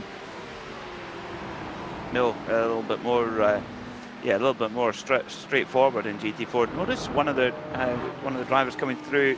That's James Smagasgill coming into the pits now. That might well be for a drive-through penalty. It may be the first of our drive-through penalties. We'll have to. Might be. So there you go. Doesn't stop in the box. Trying to figure out how many we're going to see for the remainder. As a result, 15th place for James Smagasgill. He is the last driver still running. Janeman Preuss just ahead of him in 14th in GT4. In the second of the two McLarens. Here are the two leaders. It's Remy Gilbert and Ryan Ward still running in tandem as they head towards 6 laps to go in this race here at Spa tonight. Just over 4 seconds is the gap to George Streetley, and with every minute that passes, every second that passes indeed, 4 seconds, 4.5 seconds is looking like an increasingly uncrossable margin. So Gilbert and Ward managing this very well. It's been a very well executed race. Ryan Ward has played his part certainly in keeping Valero at bay in that early stage. That really was key. That allowed Gilbert to control the race, build the gap that he needed to, and now they're able to just manage it in these last kind of 6 laps or so. Let's see how the final laps transpire in GT3. With Remy Gilbert still leading. Can George Streetley hang on ahead of Luciano Vitvet for the win, the podium there? Can we see Gal Valera make up any more places? 1.5 seconds between him and Keith Stewart. Who's going to finish second in GT3 AM? Nuno Costa's under pressure from a couple of pro drivers, but that could easily spill into further class positions, with Adam Locke now leading the way by over 4 seconds. A bit further down, Nick Scott is only just ahead of Alistair Leckie, for example, with the GT4 leading battle continuing on as well. Although Richard Simler now holds 1.7 seconds over the two Mercedes behind him. It looks like it's going to be a Porsche Cayman victory and a new championship leader in GT4 AM in the form of Richard Simler.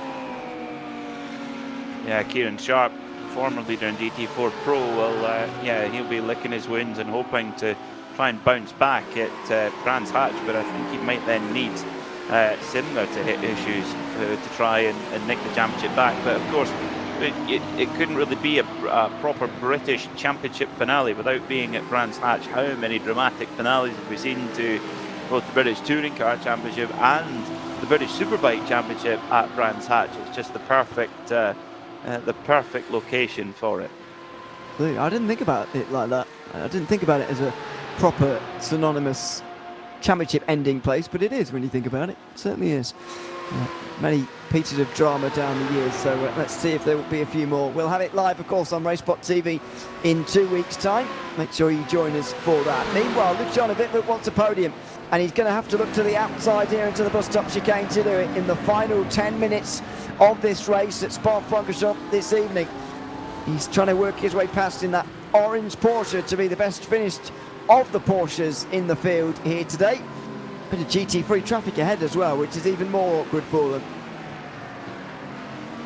Yeah, that is where they can provide opportunities but also threats too, as you're making your way through traffic. If you don't get it right, it can really bring your rival back into the picture, or you can take advantage of it and escape. So that's what makes multi-class sports car racing so interesting. I think it's very impressive how well George Streetley is hanging on here to this last podium position, with Whitfoot trying everything he can to try and put the pressure on. And Gael Valero back in 6th, he's not got any closer. In fact, if anything, he's faded back. So that fuel advantage, it really hasn't brought him any in. No, it really hasn't. And that's been a real shame for Valero. I think he was hanging his race on that a little bit. It's not quite panned out the way that he was hoping. Very wide from one of the Audis, which will let this battle for third place just go past them both. And it will be still George Streetley ahead of Luciano Vivet here, out of No Name corner, into the slipstream. On the run downhill now towards Pouon. High speed, left-hander, double apex round here. In the flowing middle sector of this iconic racetrack. The Porsche ahead now getting lights flashing from George Streetley. It will slow down and stay to the outside to let them both through. So they managed to survive another tangle in traffic then, these two Porsches. And now Luciano Whitbut right there underneath the rear wing of George Streetley in that blue and black machine. As they come up towards Blanchimont again, full commitment through there, and you've got to be careful, get too close and get too much of the dirty air coming through there as well. The car can feel slightly different, and it's a full commitment corner, but Whitbut's close. Oh, he's looking at the outside, maybe the inside too, but nothing doing there. He'll look to just hang back here and get the run onto the straight. That's what was required there, but George Streetley had the same idea, and so does the same on the front straight. Over the line to get 4 laps to go now for these two drivers. Just over 7 minutes as they go past one of the McLarens, which broke a little bit late in GT4, but thankfully stayed out of the way of this battle for third position. I think Streetley's done enough on this occasion to hold off Whitbut on the way towards Le Combe. So Whitbut losing a few car lengths, and that could be critical, especially when you're coming up the Kemmel Straight. You really need that slipstream to set up the move going into Le Combe, but no, Whitbut not close enough. Nowhere near on that occasion. Garvalero's getting somewhere near now. As soon as we said that he might not get there, he's all of a sudden getting there. 1 point something now is the gap, 1 point and a bit for that gap, although he does just lose a bit more time in traffic. He may have gone off. Has he gone off here? He's losing time rapidly. Oh, he might have had contact because the GT4 in the background there is stopped in the gravel. And it may well be a bad day going to worse, I'm afraid, for Garvalero in the final 6 minutes here. And we'll have a look at what happened. It's one of the GT4 Caymans. Is there a spin in front of him? It is. Jake Pitt spins right in front of Garvalero, who has to come to an almost complete stop to avoid him. Key thing is he does avoid him, though. You don't want to be picking up 4 incident points for hitting someone who spins in front of you. So, but it hasn't lost him any position for Valero. It kind of puts a bit of a full stop on a tricky day where not much has gone his way, to be honest. So the battle rages on in third. George Streetley still holding off Luciano Whitbut. Very, very tight there. It is for third overall and second in GT4. We'll keep an eye on that too, as here comes Whitbut to the outside now into the final chicane. It's going to be a squeeze from Streetley, who doesn't even want to afford Whitbut the outside line. What's the racing line on the way down towards that final chicane before the start-finish line again?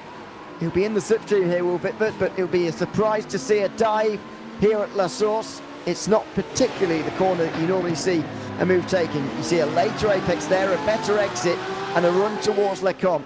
Well, it wasn't necessarily a later apex, but it looks like it might have been a better exit, as there's a spin in the background, I'm afraid, for a couple of GT3s further on down the field. It is George Streetley trying to hang on to third place. This is podium places, and the fight for them in the Asetek SimSports GT Challenge through the Kemmel Straight. Whitbut already alongside as they get onto the Kemmel Straight proper, and now in towards Le Combe. He's going to have to brake late because it's the outside line for the first part. He'll get the inside for the second, of course, but how much is Streetley going to afford him that? Absolutely door to door through the first part, as Streetley will get the inside for Malady. He's slightly on the grass on the way in. Round the outside goes Luciano Whitbut. They make a bit more contact again. Into Bruxelles they go. Whitbut still on the outside here. Such a disadvantage around this long right-hander, but he'll get the inside for No Name if he can stay there, and he does. He may well have just pulled off a move that's earned him a podium place. What a racing, fantastic stuff, and great awareness there from Whitbit to put the car way on the outside, and knowing that it would give him the inside for the X corner for no name. And yeah, what a move there from Luciano Whitbit. Can George Streetley respond? Oh, it's second in GT4 that's happening at the moment as well. These guys also have 2 laps to go as it stands. Up towards the con they go. Is that Matthew Crisp staying behind and waiting for the final lap to make that move? Well, that would be a potential strategy, wouldn't it, for Crisp to try and wait for the last moment, not to go too early and then leave himself vulnerable. And it will depend, of course, when the white flag comes out, our leader. It's going to be very tight, actually. I think we're just going to get an extra. Yeah, we're going to get 2 more. Oh, we are, yeah. Apologies. Now that's going to go deep into overtime. It is. Apologies, because that means it's 3 to go in GT4, not 2, as I said before. So 3 to go in GT4, but 2 now as we cross the line in GT3. Now, what does this mean for this battle? Just George Streetley say, well, it's the penultimate lap. I'll wait for the last one because I know that there is a high chance of me getting re-overtaken if there's a move this time around. Or will he see that 3rd place in front of him and try and grab it as soon as possible? Whitbit showed last lap around that it's actually not an easy pass to make when you're in 2 identical Porsches and you're trying to work your way through to a 3rd place. It's driver versus driver in hand-to-hand combat, and that is always not an exact science by any means. Whitbit will go defensive slightly. It's a bit late, but Streetley was there to react to it. He'll get to the outside and he'll squeeze Whitbit in return in towards Lecombe, but Whitbit has the inside line. He thought was going to maybe squeeze him out there through the first part, but doesn't. It's almost a carbon copy of the race 1 lap ago. That was a bit less space given, though. Whitbit wasn't quite as nice as Streetley was to him just 1 lap ago. Now Streetley is forced with the unenviable task of going round the outside of Bruxelles and doesn't manage it.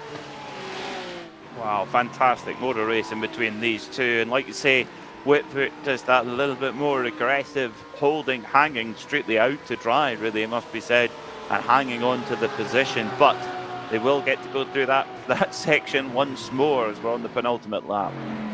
We are with just over a minute to go. I wonder what... fuel? Well, that's the other question. I wonder what Streetley's going to say about that from Whitbit at Malmedy, because I felt Streetley was very nice to Whitbit there on the opening time they went side by side, but he didn't really return the favour there. No, but it's not Tiddlywinks. Or a sewing competition. A nice sport, I guess, maybe. I believe so. It's played in good spirit. Okay. Okay. I've never been to the World Championships myself. Meanwhile, the battle in GT4 continues. Is that the GT3 AM leader losing the rear? Right, it is indeed.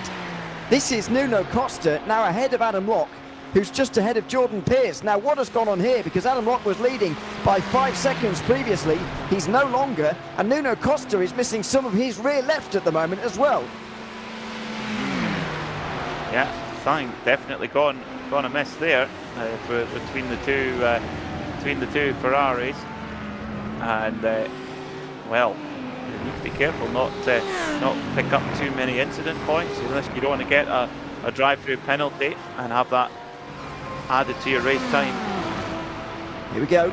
This is the moment between Luciano Whitbit and George Streetley as we go over the top of the hill at Radion. Time for one last battle in this fight for third, and he might have the inside here, Streetley. Has he gone too early? He may well have done, didn't have the overlap quite, and so couldn't get down the inside of Whitbit, who's now being pushed into Lecombe. Straight in front of them are some GT4s, and that makes it tricky. Streetley's on the outside now, going into Malmedy, but the lap traffic means that Whitbit is able to stay single file. Oh, Whitbit was lucky there. He could have easily got stuck behind that Mercedes, but didn't, and very, very close there. Meanwhile, it's getting very, very tight between the GT4 traffic as they've got a GT3 mixing up in their fight too. Oi! Late on the brakes from Daniel Thomas, who was, well, too late on the brakes, I think is more accurate. Matthew Crisp now looking for an inside and an outside lane to try and go through, and this will be last lap for these two as well. So they're not seeing the checkered flag, but instead the white flag. One more time around for them to sort this out.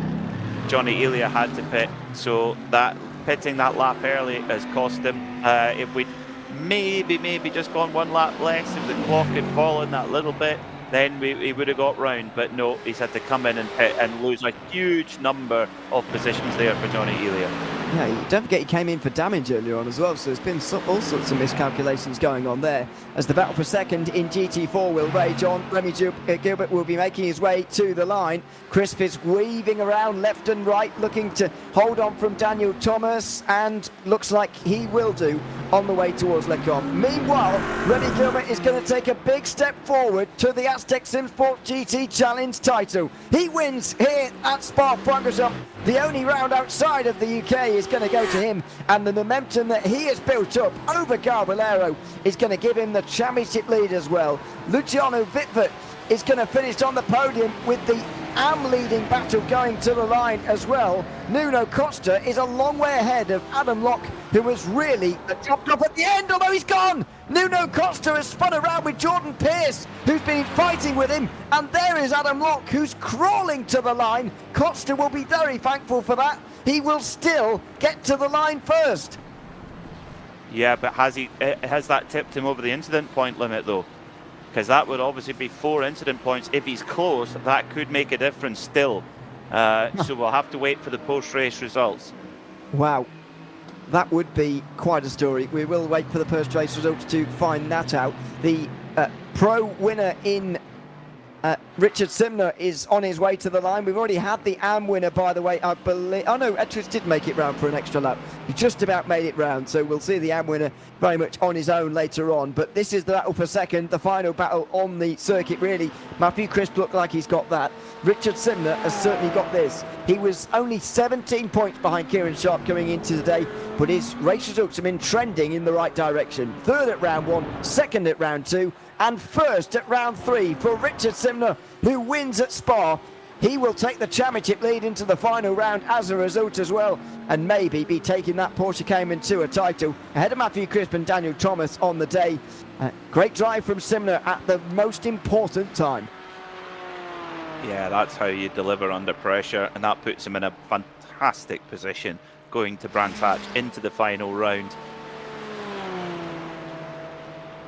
Well, Oliver Ettridge is going to be feeling very similar here. 3 drivers came into today with a 100% win record in their respective classes. Oliver Ettridge is going to be the only one today who leaves with the title of 100% races won so far. And he weaves over the line for a GT4 AM victory again. It's going to say he beat everyone by a lap. That was slightly flatter, of course, due to the way that the traffic fell, but nevertheless, an impressive drive from him. As the final drivers make their way over the line, that is it for 90 minutes of racing here at Spa in round 3 of the Asetek SimSports GT Challenge here tonight on RaceSpotTV. Let's have a quick look at the race results in a couple of moments' time. Once we have done that, we'll speak to some of the drivers at the front, including Remy Gilbert and Ryan Ward, who finished 1 and 2 in their Lamborghinis. They win in GT3 Pro as well. Luciano Wittfurt holds on from George Streetley there to finish 3rd. Keith Stewart rounding out the top 5 after hanging on from Galvalero. Jordan Pierce and Nuno Costa came over the line together after colliding at the end, but Costa still made it to the line just 5 seconds ahead of Adam Locke to win GT3 AM. Mike Barber rounds out the top 10. Adam Grevson was 11th, but will be on the podium in AM at least. Chico Leventhal will be next to at a quiet day, actually. He'll be 4th ahead of Rocco Valentino. Then it was Andy Jones and Gianluca Elliott, who will lose some points in the championship, although he was the final driver to finish on the lead lap. Nick Scott, Alistair Leckie, Tad Ciotti and Nathaniel Simpson were the final drivers to see the checkered flag. Fortunately, Tom Weston was not able to. Neither was Marco Silva, who finished 21st. Jack Southfield, 22nd. Marcus Hudson or Nick Dealey, who finished many laps down in the end. In GT4, Richard Simner took the win by 5 seconds with a great chase in the final hour. Matthew Crisp and Daniel Thomas fought for second to the end, but it was Crisp who came out on top. Oliver Ettridge, the last driver on the lead lap, won in AM. Mikey Pollard, Richard Jett were able to get between the AM first and second places. Lewis Hesketh finished 7th out of Matt Cheverton. Nathan Targ recovered to 4th after dropping down on the opening lap. Stephen Koenig got a top 10 overall in class. Andy Chell finished 11th out of Jake Pitt and Janneman Preuss. and then James Smagersgale, the final driver to cross the line. Then it was Carl Chase, Alistair Pollock and Kieran Sharp in order of those who retired from the race. Plenty of drivers waiting for us to have a chat with them, so let's start with Remy Gilbert, who is the winner at the end of the day. Welcome in, Remy. Good to have you with us for a second race win for yourself. Just what were you feeling throughout that opening to the race when you got ahead and you saw that your teammate Ryan Ward had very much helped you by getting in front of Gal Valero as well? Yeah, well, I just thought get to the front, try and build a gap. And then luckily my teammate made it into P2, so I was just thinking, yeah, I can just fuel save without any issue. That's really the main aim for these kind of races, just fuel save as much as possible, first stint and second stint. And if you can do that, you're pretty much guaranteed to have a good result. That means your championship lead now over Valero, who finished 6th, is going to be fairly sizable, of course, well into double figures. How are you feeling about the final round at Brands Hatch, knowing that? So I just got to keep it on track and not make any mistakes and sort of just see how the race goes on. I want to get the win, but I know that I've got to be conservative as well. Absolutely. We'll see how it goes in a couple of weeks' time. Thanks so much, Remy, for coming to have a chat with us, and congratulations on another race win. Thank you very much, mate. Thanks so much, Remy Gilbert there, the race winner tonight from Spa in GT3. I want to just quickly grab his teammate as well, Ryan Ward, who finished second just behind. Welcome in as well, Ryan. I mean, what was your sort of mindset going into today, knowing that Remy was, and still is, in the conversation for a championship, Gal Valero around as well? Obviously, it's your duty, I suppose, to take as many points off Valero as possible, if you can do so. And if you were quick enough, and on this occasion you were. How are you feeling after that race? Yeah, the main thing for me, obviously after a tough round one at Silverstone, was to get in front of Gale and try and bridge the gap to him and Remy in the championship going into Brands. And I feel like I did a good job at that. Obviously, an unlucky incident with a GT4 and Gale. I think me and Remy as Guild would have had it in a bag anyway. We had good pace, and obviously the strategy played a big part, and fuel saving as well. What about the final race at Brands Hatch? What sort of role are you going to have to play in that one? Is it going to be similar to this? I think after obviously the incident with Gale, it opens up the championship a lot more. I think it will be more of a free-for-all type of race, in my opinion. Well, let's see how it goes. So, thanks so much, Ryan, for coming to chat to us, and congratulations on a podium tonight. Thank you. Thank you. Thanks so much, Ryan Ward there from second overall. Let's chat to the other class winners today then, including Nuno Costa, who finished first in the GT3 AMS, 8th place overall, and a win in class. Welcome in, Nuno. Good to have you with us. And a good win for yourself in the end as well. Now, Adam Locke slowed down dramatically towards the end there. We couldn't really work out quite why. What was your sort of reading of those final 15 minutes when you took the lead?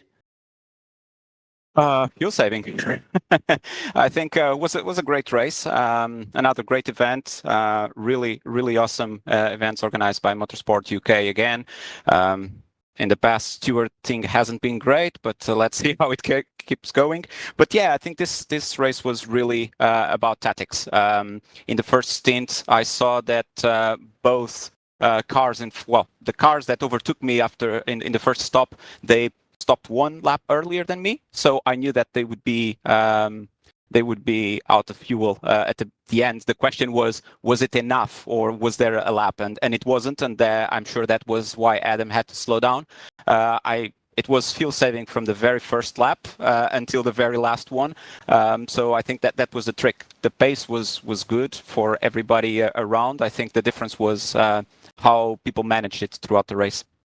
It seems like a safe bet to make. I mean, how much has the fuel been a defining factor of the season? Is it just something that you had to worry about at Spa, or is it something that's been in the mind throughout the first two rounds as well? It has been a factor in both races, but I think this one has been the worst so far. In the previous two, in the first one in Silverstone, I went to the podium, but I had to do a splash and dash in the last lap. But it was mostly my fault. I could have done it better. The second race was okay in terms of fuel saving. This one was really saving fuel from the very first lap up until the last one. So I wasn't monitoring my lap times. I was monitoring my fuel consumption lap over lap, and that at the end was what made the difference. Well, congratulations on the win tonight, Nuno, and thanks very much for coming to have a chat with us as well. Thank you very much.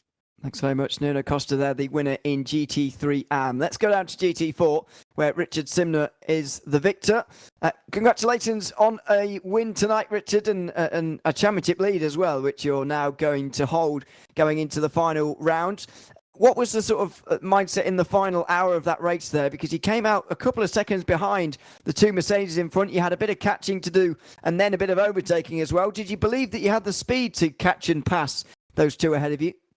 I didn't even believe I had the fuel, to be honest. I had to pit a lap earlier. I couldn't quite stretch the first stint. I changed tyres. I don't think they did. That probably helped. Yeah, I had to tank all the way up because my fuel usage in the first stint was so high. My fuel calculation was just tank it up and hope for the best. And so the first part of that second stint, I just took it a little bit easy, let the tyres come in, keep the tyres sort of preserved a little bit. I had a hint that I was able to do Eau Rouge and Radion flat, and they weren't, and that's kind of, I think, the difference today. I got all my runs done down Kemmel. Somebody will tell me that I'm misremembering. I did one in the bus stop, but I don't think I did. But I got them both into Lacombe, and it was tricky getting past Crispy because he likes to fight hard. Panel rubbing all the way through the three corners of Lacombe, and it just managed to sort of get on the throttle a bit earlier with the fresh tyres, and I think that's really what won it for me today, I think. Well, I'm surprised you were so worried about fuel, actually, because you had the longest stop of the three of you. So that's interesting to note as well. Well, I think that's because my fuel usage in the first stint was just so high. I was absolutely trying to build a gap, knowing that my pacing practice was good, but it just didn't seem to happen. Maybe it was GT3 traffic getting in the way. I don't know, but I got to the stops and I was still within a second, and it just sort of I thought it had destroyed my chances, to be honest. And then they started fighting in front, and I thought, okay, this is fine. Just sort of bide your time. And then they got some bad exits out of Eau Rouge, and it just helped me get by. And I think maybe the Porsche's quite good in the sort of fifth gear, but as soon as it hits sixth gear, it's just utterly terrible. But if you get a bit of draft, you can maintain the speed with the Mercs. They are so speedy down Kemmel that it's tricky. But just maintain that bit of momentum through Eau Rouge and manage to get them. And managed to get the race win for yourself. So congratulations on that, and a championship lead, as I say, as well. Thanks so much for coming to have a chat with us. We'll see you in a couple of weeks. Cheers. I'm as surprised as you are. Well, there we go. Richard Simner, the winner of GT4 overall and in Pro today. And the final, final class winner, I should say, to bring in today is Oliver Ettridge again. AM winner for the third time this season. Congratulations on the win again. Was this sort of the most hard fought, I guess, of the three wins so far, because you weren't in the lead for a substantial period of the race? Yeah, I definitely agree with that statement. It was a tricky race, especially the first half. I think there were a couple of other drivers in AM that I was expecting to be around there, which I think they must have had early incidents, and if they didn't, then I think they'd have walked away with it, to be honest. Well, you were able to fight back through as a result. I mean, 3 wins in a row now means that you're in a really good championship position. How are you feeling about the final round? Yeah, and so in as good a position as I can be. I think I'm not going to look at what exact position that I'll need, because just a win will do it. Couldn't really ask for much more at this point. Absolutely. We'll see if you can get one more win, if you like, in a couple of weeks' time. Congratulations on tonight's, though, and thanks for coming to chat to us as well. Thank you very much. Thanks very much, Oliver Ettridge there, the race winner from GT4 today. That's it for as far as the winners go here, and that's just about it from us here tonight. We've had 90 minutes worth of racing around here at Spa, GT3 and GT4 action again, and we'll be back in a couple of weeks' time. Brands Hatch will be the location for our finale, and as you were saying earlier, Peter, it's an iconic British finale venue, I suppose. Hopefully we can get some championship drama in a fortnight as well. Well, let's certainly hope so. Yeah, it's going to be absolutely fantastic to see how the drivers get on. And yeah, with Brands Hatch, it's always unpredictable. One not to miss in 2 weeks' time. Yeah, make sure you join us again on RaceSpotTV. We'll be there, of course, but for now we'll bid our farewells. I've been Ian Leary alongside Peter Mackay, and Conor Malik has been behind the cameras. It's a fortnight until we go racing again in the Asetek SimSports GT Challenge. Hope to see you in Brands Hatch when we get there. We'll see you then.